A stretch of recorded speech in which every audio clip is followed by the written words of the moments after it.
and this is where I interview incredible coaches, public speakers, and authors who are making big rock star moves in their business. Today, my rock star guest is Sandy Joy Weston. We're going to have a coffee chat, as we said. She's the founder. She's a TEDx speaker and an author. You have 3 books that are published. We're going to talk about that. So please welcome to Behind the Mic Live, Sandy Joy Weston. Yee, in the house. Woo, woo. And you can see me. You can finally see me. Can finally see you. Yes, exactly. How you doing? I'm good. I'm good. And I feel like we planned this over a year ago. We did. Oh, I was a guest on your show. That was a year ago, wasn't it? Yeah. That was back in Nice. Wow, that seems like a long time ago. It was still waking up here. We're gonna have our coffee chat. I'm ready for coffee chat. Okay, let's have a coffee chat. All right. So who is Sandy? Ooh, you had to start out with that, right? Got to have the coffee first. I feel that Sandy, I am one of the luckiest humans in the entire world. Wow. I feel that my life has been such a blessing, and that every day I wake up feeling so much love and peace and joy inside me that I just can't deny. Wow. How many people can say that? You didn't see that coming, did you? And I didn't see that question coming. I did not. So you're on stage, you're presenting, you did the TEDx, you're doing keynotes all the time. We could talk about you've been a fitness trainer for 30 years. You've always been in front of the camera, in front of people. How did you find your voice? I started at the age of 4 dancing. Okay. And I knew that somehow, some way, my mission was to spread joy, whatever way. At the time as a kid, it was through dancing. Okay. I knew in a crazy, messed up situation that I lived in, when I danced, I could bring a smile to people's faces. Yeah. And I started out, and I didn't tell the story until recently, because I wasn't comfortable telling it. And I was so afraid of people being, oh, that was her life, and ooh, and I couldn't be myself. But finally, a few years ago, I was like, screw it. It needs to be part of my keynote. And I didn't care if people found out I grew up in the projects. If you grew up in the projects and you make it out, that's like, woo, woo, give you props. But my mom, the poor thing, she battled severe mental health issues. So as a kid, I knew the situation was like all kinds of whacked at home. And my dad, he was a good man. He just couldn't stand up to her. And as a kid, you're looking for some kind of support, but there wasn't. I was very fortunate that when I say I felt loved all the time, I knew I had a huge purpose and that I could tap into this universal peace, love, or joy whenever I wanted. And I was going to get wherever I wanted by visualizing some word every day to get where I wanted to go. Wow. And my training ground, where I found my voices, I used to go visit the mental institutions with my brother. My brother was older, a year and a half older, but he had a rougher time than me. So I said, yo, don't worry about it, Gary.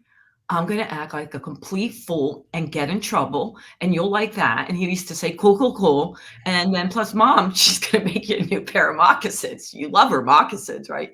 So every time we'd go, I'd wait till everyone was gathering in the lobby. And this is part of when my TEDx is on, and I mention it in some of my keynotes. I would wait till they were all gathering around to get their medicine. And keep in mind, I'm 9 when I first started visiting. Okay. And I would say, you don't need that medicine. Just watch me. I'll bring you joy. And then I would start pulling their medicine off. They would have it.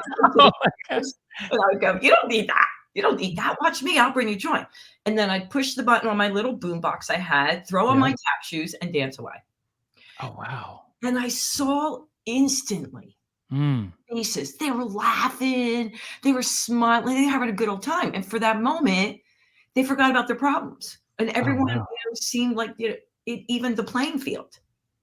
And I thought, oh my God, they have hope. I have hope. Mm. And I knew in an instant when I started doing that, that that was my mission. My middle name is Joy. And Mhm. if my mom didn't give me anything else, she gave me that name. And I couldn't reach mom, but maybe I could reach some other people. Mhm. And it was just mind blowing to me how something so simple and pure can make a huge impact. Not Wow. sure I didn't know how I was going to do it, but I knew I was going to do it. Wow. So you just had this like spirit of being an entertainer at such a young age, and Yeah, I don't even know wow, if it was entertaining. I don't think it was that. I think it was an energy shifter. I needed to shift energy energy. shifter. Yeah, Oh, I love that. I love that. I wasn't thinking, I didn't say that, but now that I look at it, even now, Mhm.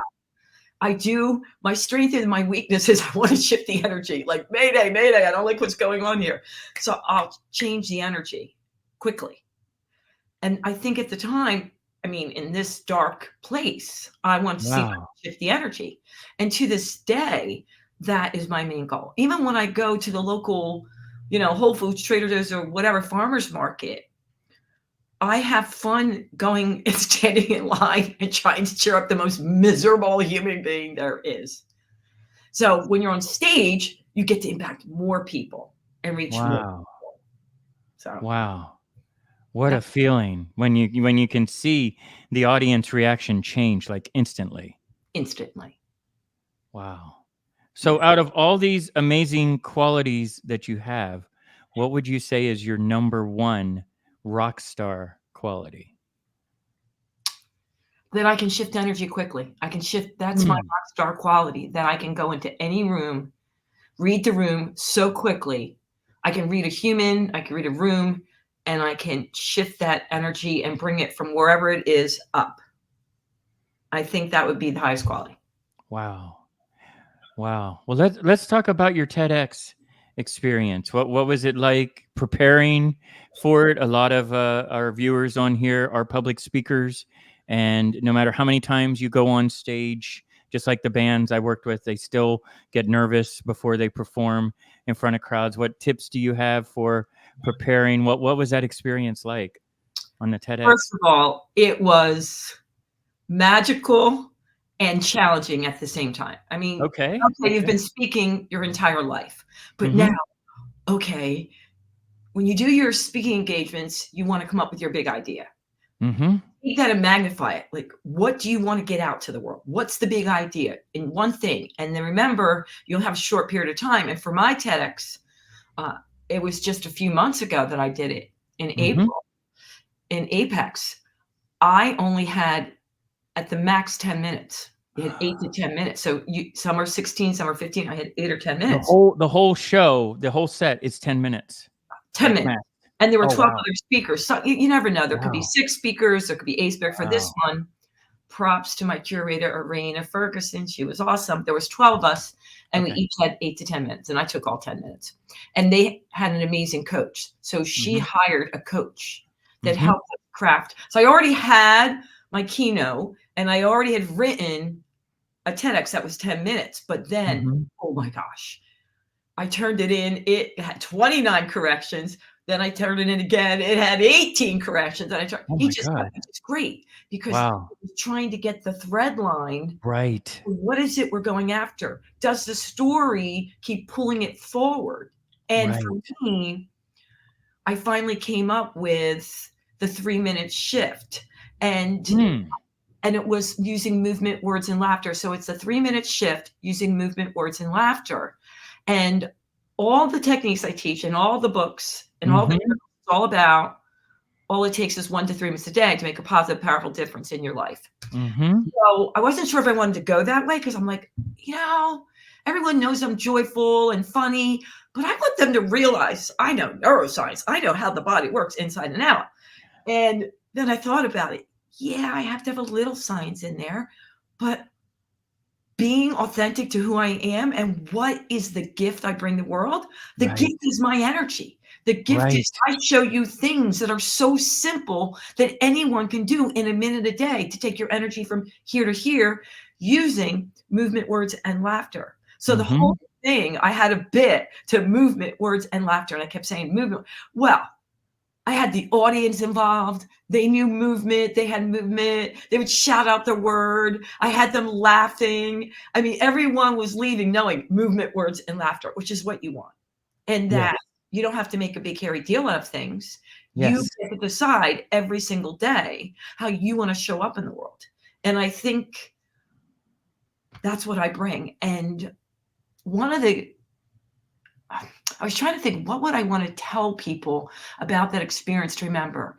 It's that, yes, there's like, oh my God, it has a big idea, we're changing the world, but it's not everyone has a cure for a disease, right? It's you bringing your spin, you bringing you to your message. So what mine is in mental and physical fitness, right? Right. So the way I bring my message from mental and physical fitness is that 1 to 3 minute shift using movement, words, and laughter. There's a million people out there that have other ways of doing it. And it's going to have just a powerful impact because it's the way you would do it, not mine. That's me. You don't have to go dancing around a stage to make a huge impact. I've seen people up there like this, so quiet, and I'm captivated by what they're saying. Right. Yeah. So I was who I was, and every part of me that came up was so different, but you're glued to what they're saying. You felt it in their heart. You knew with every ounce of their being, they wanted to get it out there. And then I practiced like hell. I mean, over and over. I mean, every single day, a minimum of 3 times a day, I practiced that speech inside out because you have to know it by heart. There are no cue cards. There's no monitor, no anything. My poor dog was like, I can't hear anything. So the dog we talked about that on a coffee chat about the dog being you had the dogs as your audience. Yeah, and I have a dog and 5 cats. Dog and 5 cats. I go 5, I'm like, bah. If I could keep their attention. Right. Having my husband on son, I had them. And you know what else I did? I went 4 times and tried it out. So I had different people invite me into different groups and homes of groups of like 8 to 10 people. And I got feedback from them. I'll tell you what. That was huge. I forgot all about that because I shifted things even 2 weeks before how I did laughter. Because if you're doing movement, words, and laughter, those are your 3 things. You want each piece to be just as important, and laughter was fading, and so they're like, you go laughter, haha, why don't you really fake laughter, like and get everybody laughing? And it sounds all right, but I didn't think of that, and that's a huge difference. And that was for me going and trying my TEDx with people. Yeah, this is great tips for public speaking. It's like, you can write your material, you can rehearse it in front of your family, in front of your pets, as many times as you want. But it's just like with comedians or with musicians, you don't know if it's a hit song. You don't know if that's a hit joke or a bit until you try it out in front of an audience and go try it out in different audiences because your friends and family are going to laugh or clap or whatever. But people that maybe don't know you are going to give you real feedback. I mean, think about comedians, Jerry Seinfeld, all these guys, they say it takes 30 years to become an overnight success in comedy. And every night they're out practicing their bits. In the music industry, we said it takes 10 years to become an overnight success. And that's playing a club every night. So it's like the more you get out there and practice. So what was that experience like? Like we're talking about all the joy you bring to people when you're on stage. What was the TEDx experience and your keynotes like for you? What's that feeling you have when you're on stage?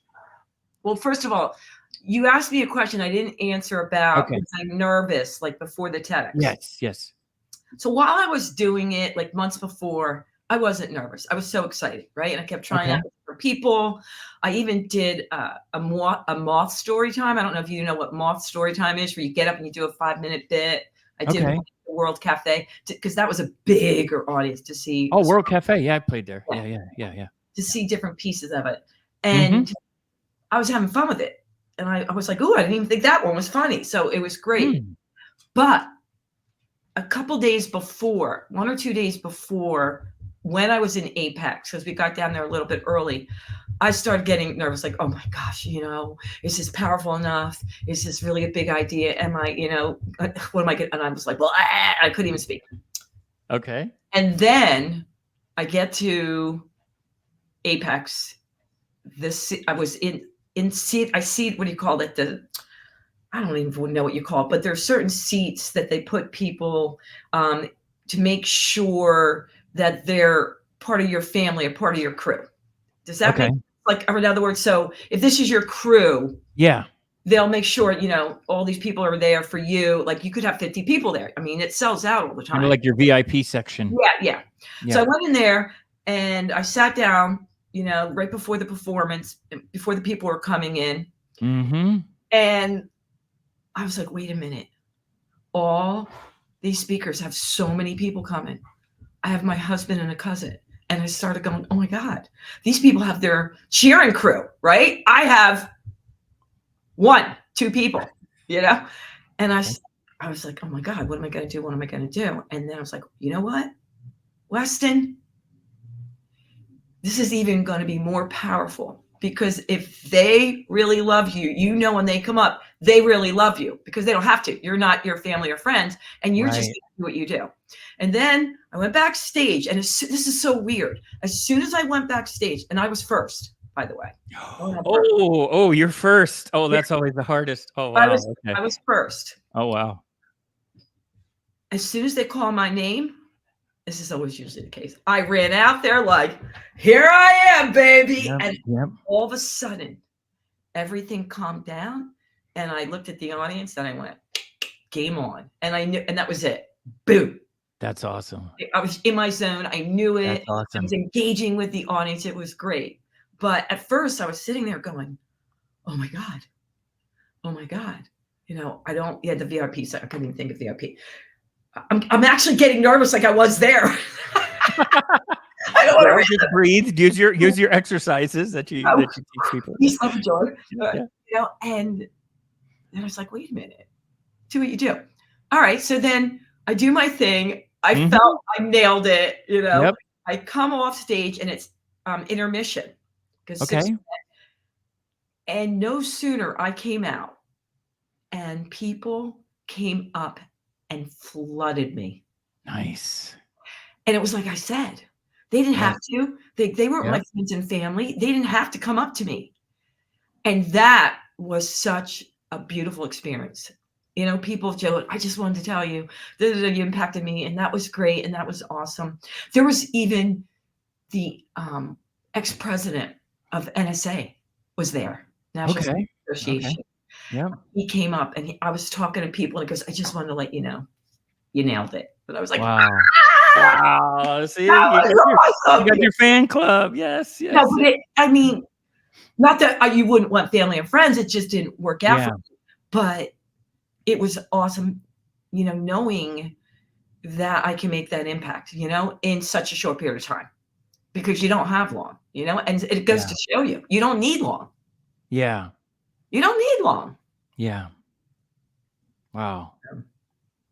Well, yeah, it's very similar to, with like the musicians. They spend so much time rehearsing for that, especially TV. TV was like always the hardest for them, because you've got to go from 0 to 100 in a tiny little studio. There's no audience. You got to make sure you don't trip on the cameras, and they got to go like from 0 to 100, and it's usually like at 7:05 in the morning or something. It's always an early morning show. It was always tough for the guys, and I would always tell them, like, look, man, just perform to one person. Don't focus on the cameras.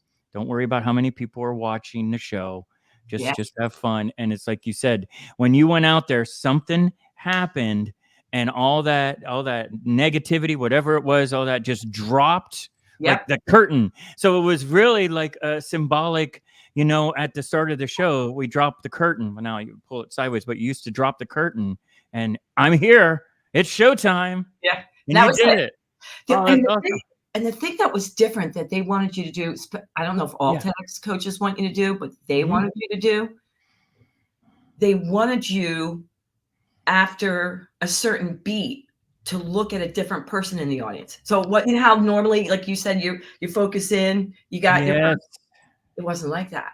They wanted you for You this. had cues for each part of the audience, like different points. How did you? And, Wow. so I had to practice that. And that Yeah. wasn't, you know, I did a little bit with my cats and dog, but that didn't work out. But when I went and did it with these groups, it really helped Yeah. to change your gaze. Like when you're making a point, they called it a beat, but when you're landing on something, Right. look right at that person. And then and then change and go to another one and then go to another. And that took some practice for me because I wasn't used to doing that.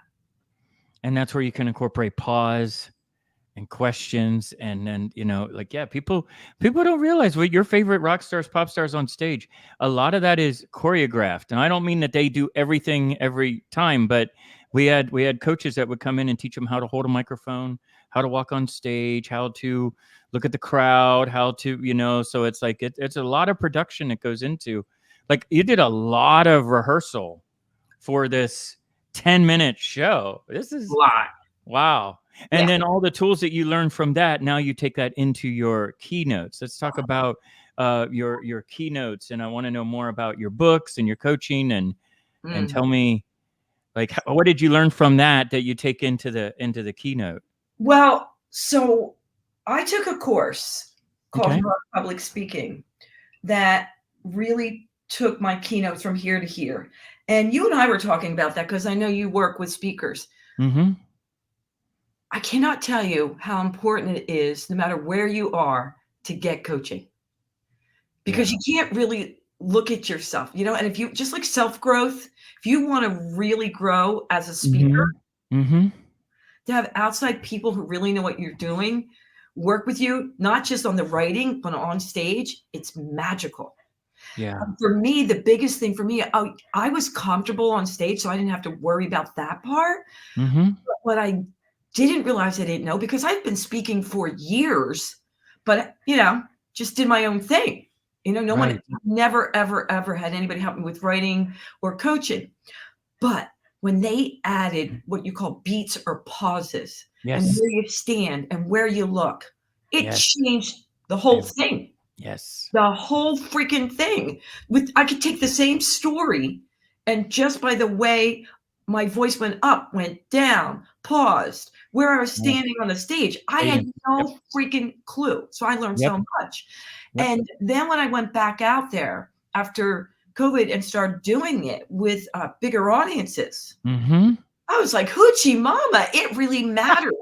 You know, Yes. Yes. Yes. you make a huge difference. And also for me, Mm-hmm. what I did, I had never ever told my story on stage. So my keynotes were mental and physical fitness, but I've owned health clubs my entire life. So I was Right. an entrepreneur owning health clubs. I was NBC 10's fitness expert. So Yep. they bring me in to raise the roof. So I'll get brought into a conference because they know I'm Yep. going to get that energy from here to here to talk like. And many Yep. times I'm getting everybody up and dancing, creating their own Yes. celebration dance or conga. Yes. So especially if it's a 2 or 3 or 4-day conference, and it could be a lot of like, okay, you know, sit through this. I'll either open it or end it, you know, to get it Okay. going.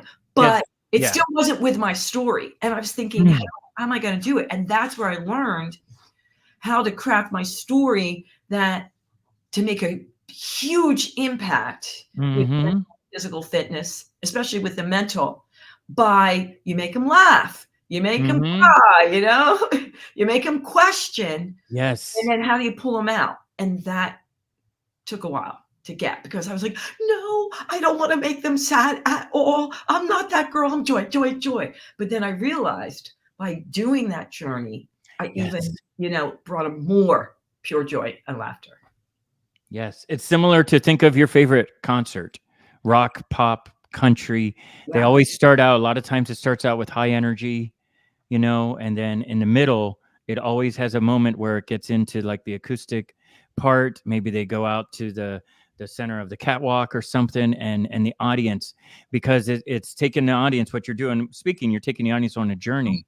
If you give them energy at the beginning like this, and you try to maintain that energy the whole way through, I mean, 10 minutes is one thing, but 20, Yeah. 30 minutes or a couple of days or whatever, you're going to burn out and burn the energy out, burn the audience out, having that energy drop and taking them on that emotion. And guess what? They came up to you, like you said, after the show, and they felt a connection. Yeah. Yeah. And that's wow, that's powerful. And Wow. and now though, which I'm still discovering from the keynote. So here I am with the keynote, and I'm adding in stories of my life besides all the other fun things. And, part of it's a story of a mental institution. Part of the story is my peeps in the projects.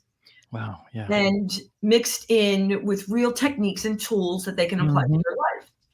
So afterwards, when you get off the stage, you have people coming up to you that tell you about their stories and their dealings with mental fitness and issues, and whether it's themselves or family members. But in addition to that, which I was not expecting, G, I got speaking engagements, workshops that people wanted me to teach in schools for kids that were high risk. I even did a 6-week program for boys that were court appointed. Some of them had ankle bracelets on. Oh, wow. And Wow. Phenomenal. I mean, boy, did they teach me a lot. Oh my God. And that was taking pieces. You're not doing a keynote, but you're breaking it out to make an impact.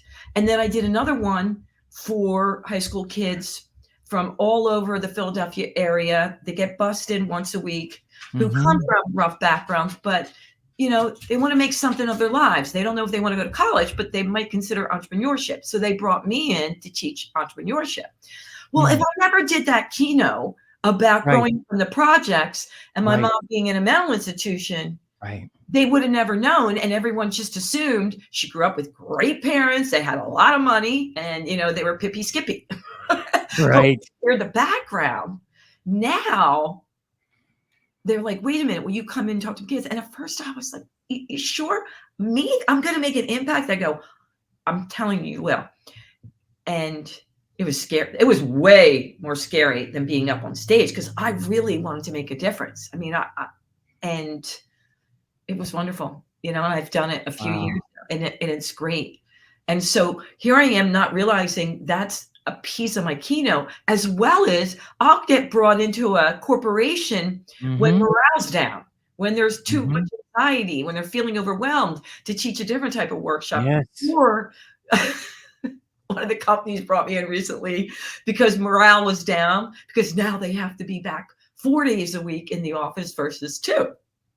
So that's a big change. That's huge. Huge change. So I don't deal with that, but I come in and say, okay, you have a choice here. You want to come in and be mopey every day, or what can you do to shift this energy? But so it's not the same thing as a keynote, but it's I'm having so much fun, and I love it all. So I love the keynotes, I love the workshops, and I do podcasts, and I wouldn't have it any other way. Yeah. And you're sharing your story. Yeah. And I'm sharing when sometimes it's needed, sometimes it's not. Like I take that 60-minute keynote and sometimes I, plug and play. That story works, that story doesn't. For the kids, I had to be relatable to them. They wanted to know, people that grew up like them, and what did they really have the same belief system as me? So I had to switch that around, but it's still about the shifts you can make every single day. You get to choose, how you show up. And for the kids, it's like, listen, I understand why you would want to feel like I'm a victim here. Wow. And that, I get it. Wow. You're right. You got a bad hand. You got worse than a bad hand here. Wow. But that's not going to get you out of here. Wow. And they don't. And the thing is, you can't get to all of them. You just can't. But you hope they get to a few, and that they can see that you can stay stuck there and feel bad for yourself, but it's not going to get you where you want to go. It's just not going to serve you well. And if I can help them see that, listen, when I grew up, G, and I'm going to say they were well-meaning people, some of them, but I'm not sure about some of them. They didn't really give me the time of day. They were like, just be happy to graduate high school. Even my counselors were like, just be happy to graduate high school. Oh, wow. I had a dance teacher. Okay. didn't think that, you know? Okay. Only Miss Leona Flitke. And she was pushing me to go further than that.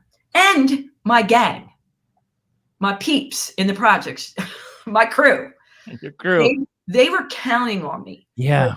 They didn't let me drink. They didn't let me do drugs, even though they did all that, right? There's lots of stuff going on in the project. They were counting on me. They knew I had a purpose and that they were going to keep pushing me in that direction. When nobody else believed in me, you know, they say your 5 reflects you. Yes. Well, you wouldn't want me hanging out with that gang, but yet that gang is the one that pushed me. And with them and with my dance instructor, I managed to get a scholarship to college for dance. And Wow. And then Wow, that's amazing.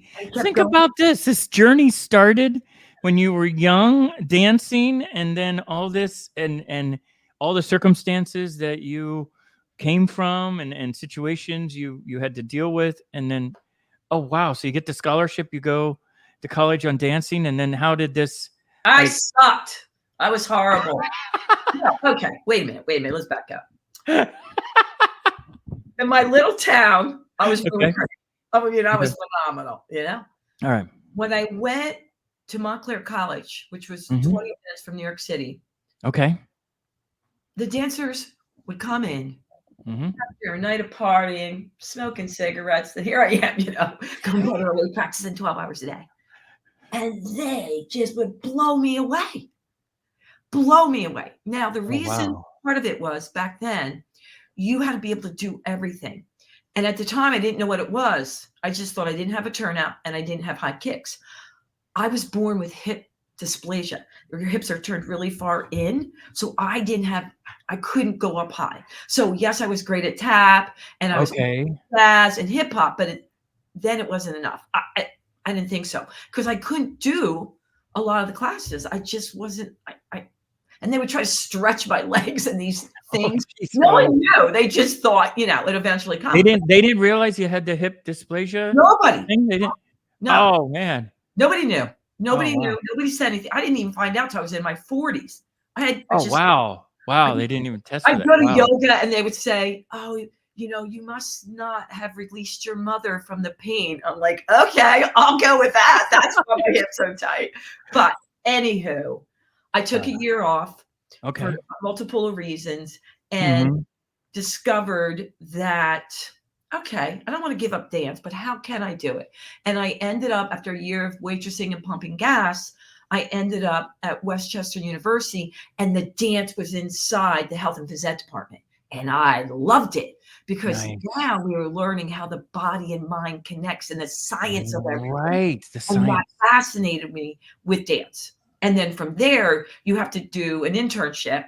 So I did an internship at a health club in Bala Kidwood, where at the time aerobic classes were really straightforward and sports oriented. And I came in and showed them how to add more dance movements into the aerobic type of classes. Nice. And that's how this launched. Wow. I started teaching all these aerobic classes after college.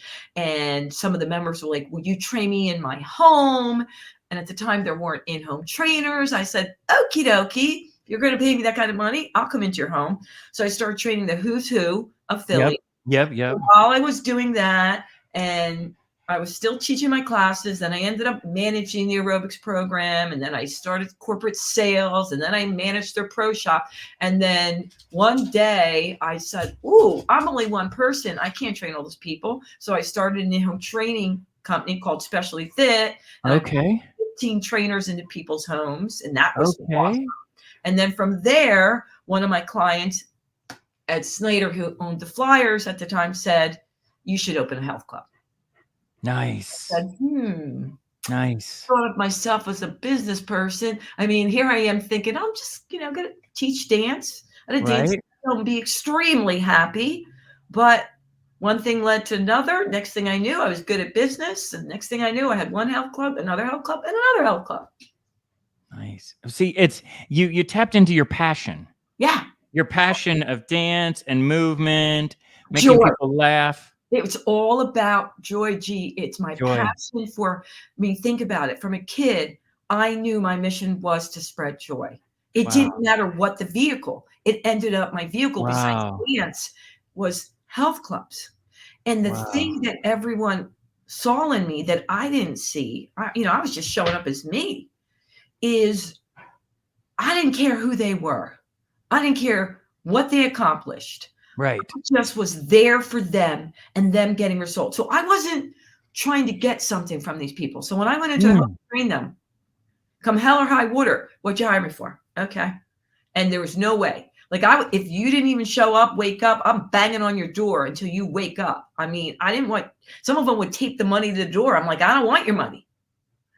I signed a contract. You want these goals? I'll drag you out of bed. So I got known for that. And they really appreciated it because I wasn't trying to manipulate them.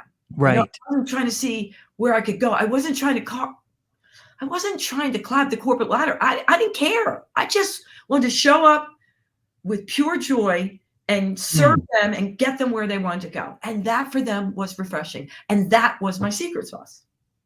Me being me. Everyone, my husband, when I met him, said, yeah, show all your cards. Like if you like a person, you can go, yeah, we're not going to go out another time. Don't call me. Like we're good. Or if you like them, you're like, yep, I really like you. Are you calling me? Because people don't do that. You're like, here I am. This is what I got. Like it or not. And I thought everybody did that, but apparently not. Wow. Apparently not. I try to keep the show to 45 minutes, but I do want to ask you, I want to talk more about the books. We're going to have another show where catch up again, because I want to know more about being a 3-time author as well. But before you go, I want to know, who is your favorite rock star? Oh. My favorite. Do I have to pick a singer? You can pick anybody you want, whatever. Okay. Well, I'm going to pick, I'm going to get so emotional. I have rock stars and they all come into one group. My mentors are my rock stars. They took me under their wing. Okay. Taught me so much about business and life. And the first one I can mention is Ed Snyder. The second one is Pat Croce. And they just saw something in me before I saw it in me. Also, my dance instructor, Leona May Lipke. Yeah. There's so Russ Palmer, Abe Bruce, I mean, Doris Jackson, Mary Finkel, McCluskey. They used to call me Philadelphia's favorite daughter. Oh. I didn't grow up with this family, but I truly believe this. I did not focus on what I didn't have. I felt as if I was meant to be brought into that family. That's why I said I'm the luckiest person ever. I felt that I was loved beyond loved by some universal force. And no matter what, I would be taken after. I would be looked after. And people just kept coming into my life when I needed them at the right time. So many people. Your family. Yeah. And they were my family. Yeah. Not by blood, but by choice. Yeah. Yeah. Wow. That just speaks so much volume that, as entrepreneurs, as public speakers, as authors, you can feel like, it's just you against the world, but it's not. It's really about having a strong support team of family who believes in you and pushes you and gives you those opportunities. Yeah. And they're always there. You just have to be open for it. Every single day I'm open. Like, let me see the opportunities. Let the doors be open. And maybe, like I said, it may not even be in a direction you thought you were going to do. I also coach teaching these 6-month programs. I went kicking and screaming. I'm like, I don't want to do that. And I saw the purpose for that. Same thing with the workshops, whether they were in school. I'm like, no, just doing keynote speaking right now. Guess what? I love it all. So how can people work with you? Easy peasy. They go to my website, Sandy Joy Weston, WESTON.com, and they can just, there's a button you push to work with me. You like that? The button you pushed? The button you push. It's keep it simple, right? Yes. Oh my God, oh, Weston. They can reach out to me on social media. I'm everywhere. Yeah. Sandy Joy Weston again. Yep. But Yep. also they can email me, which Yep. is sweston@sandyjoyweston.com. Yes. Get in touch with Sandy, connect with her here on LinkedIn. Check out one of her 3 books. I mean, you just, I'm going to put a link in a comments for your TED Talk. Check out this TED Talk. It's amazing. You did such a great job. It just draws you in.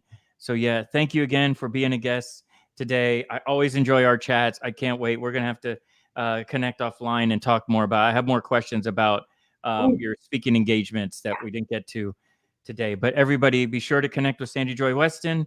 Thank you again for being on the show. This was awesome. So inspiring. Thank you. Thank you. Oh, and shout out to my sissy Sue, who pushed me to go further with my keynotes. She's Yes. not my sissy by blood, but she's my sissy. Awesome. All right. Until next time. Ciao. Toodles. Toodles.